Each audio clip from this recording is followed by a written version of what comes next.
Yes yes yes yes yes এবং আমাদের নিজেদের খারাপ লাগছে যে আমরা একদম শেষ পর্যায়ে খুব শীঘ্রই এই নাটক টেকনিক্যালি শুটিং অফ হয়ে যাবে। আচ্ছা, একটা জিনিস আপনারা হয়তো দেখতে পাচ্ছেন, আমি আমার জামাইকে নিয়ে একটু আড়াল করেই বসে আছি। ও কিন্তু তুমি এত এত ভাষণের দরকার নাই। ওকে, বুঝছি। এক্স মানে এরকম।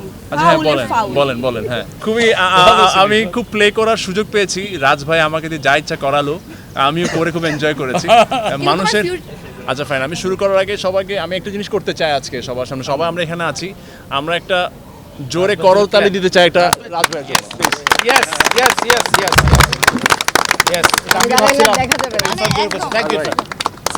মানে আমি বলবো যে বিকজ এই নাটক যদি ওই পিকে না যাইতো, আপনারা এই নিয়ে 2বার আসছেন সবাই কষ্ট করে। আপনাদের সবাইকে অনেক থ্যাঙ্কস। আই হোপ আপনারা প্রথম যেবার আসছিলেন সেবার ছিল আমাদের যে স্টার্ট, এবার আপনারা আসছেন, এবার হচ্ছে আমাদের শেষ। আশা করি আমরা তখন যে কথাগুলো বলেছিলাম ওই বিশ্বাসটা রাখতে পেরেছি বলে হয়তো আজকে আবার আপনারা আসার আগ্রহ প্রকাশ করেছেন। এবং আমরা খুব চেষ্টা করেছি শুধু আপনাদের না, আপামর বাংলাদেশের যে অডিয়েন্স আছে তাদের কাছে পৌঁছে যাওয়ার জন্য। আমার এখনও একটা কথা খুব মনে পড়ে, আজকে থেকে প্রায় 8-9 মাস আগে। আমরা তো সিরিজ শুরু করলাম 7 মাস, কিন্তু 8-9 মাস আগে যখন রাজভাই প্রথম আমাকে এই গল্পটা নিয়ে বলে, তখন একটা কথা আমাকে বলে যে ইরফান, এটা আমার ড্রিম প্রজেক্ট, আমি একটু ডিফারেন্ট কিছু করতে চাই। ইদার এটা বাংলাদেশে ওয়ান অফ দ্য বেস্ট কিছু হবে, এটা একটা রেভলিউশন আনবে, আর নাহলে খুব বাজেটটা নাটক হবে। হ্যাঁ, তো এই দুইটার একটা কিছু হবে, কিন্তু আমার বিশ্বাস এটা মানুষের কাছে পৌঁছে যাবে। বাট আমি তোমাদের কাছ থেকে জাস্ট চাই তোমরা যে যার যার ক্যারেক্টারে একদম পারফেক্টলি কাজ করো। টু বি অনেস্ট, আমরা শুরু থেকে শুধু আমি বলে কথা না, আমার কাছে মানে প্রত্যেকটা ক্যারেক্টার, একটা ছোট পাসিং ক্যারেক্টার পর্যন্ত খুব মনোযোগ দিয়ে তার চরিত্রটা করেছে এই সিরিয়ালে।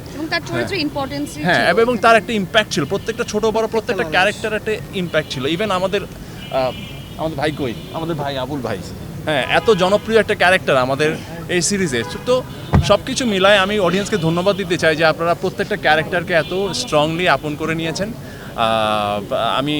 এবং আমাদের নিজেদের খারাপ লাগছে যে আমরা একদম শেষ পর্যায়ে খুব শীঘ্রই এই নাটক টেকনিক্যালি শুটিং অফ হয়ে যাবে। জানি না আর কখনো এই সেট বা এই গল্প ফিরবে কি না, বাট আপনাদের সবাইকে মিস করব এবং এই গল্পের অডিয়েন্সগুলোকে মিস করব। আমি বিশ্বাস করি এখনও পর্যন্ত অনেক অডিয়েন্স দেখছে, প্রায় 20 মিলিয়ন, 24 মিলিয়ন, 25 মিলিয়নের মতো অডিয়েন্স দেখেছে। আই হোপ প্রত্যেকটা পর্ব একটা সময় গিয়ে 50 মিলিয়ন ক্রস করে যাবে। আচ্ছা, একটা জিনিস আপনারা হয়তো দেখতে পাচ্ছেন, আমি আমার জামাইকে নিয়ে একটু আড়াল করেই বসে আছি। ও কিন্তু তুমি এত ভাষণের দরকার নাই। ওকে, বুঝছি। এক্স মানে এরকম। আচ্ছা, বলেন বলেন। হ্যাঁ, আমার সামনে তুমি আমাকে কথা বলছো, কমেন্ট বক্সে আপনাকে কিন্তু নানান ধরনের আমার জন্য খুবই পছন্দের একটা ক্যারেক্টার। আমি তো মনে হয় যে আমি সবাইকে এখন টেন্স শেখাচ্ছি, পাস্ট টেন্স, প্রেজেন্ট টেন্স। যাই হোক, আমি খুব প্লে করার সুযোগ পেয়েছি। রাজ ভাই আমাকে দিয়ে যা ইচ্ছা করালো, আমিও করে খুব এনজয় করেছি। মানুষের ফিউচার টেন্সের কি অবস্থা? এই তো মাঝামাঝি আছে আর কি। তো এখন যে জিনিসটা হচ্ছে, মানুষের কাছে যত বকা খাই, গালি খাই, আমার কাছে মনে হয় যে এটা আমার অ্যাচিভমেন্ট। আমি হয়তো মেক বিলিভ করাতে পেরেছি যে ফাহাদ ক্যারেক্টারটা এমন খুবই সাইকোলজিক্যাল একটা জার্নির মধ্যে দিয়ে অল থ্রু এই গল্পটাতে আমার যেতে হয়েছে।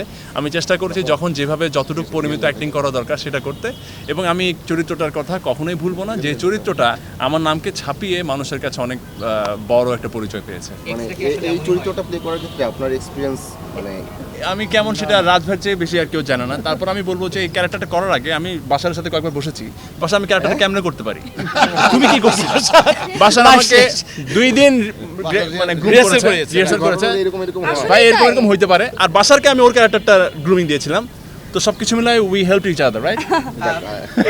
কে বেটার, বাস্তব জীবনে বাসার ভাই নাকি পর্দার হচ্ছে আপনি? বাস্তব এক্স, ডেফিনেটলি বাসার। বুঝতেই জানো ও এক্স। বাসার এটা তো কথা ছিল না। এই দেখো, তোমার কিন্তু প্রশ্ন করা রিয়েল, তুমি কিন্তু অ্যানসার করতে পারলাম না। আচ্ছা, তারপর আমার তো জীবনে একটাই। ওকে, আমার মনে হচ্ছে আমার কথা শেষ। নেক্সট যাই, রাজ ভাই চলে আসেন ভাইয়া। না, এই যে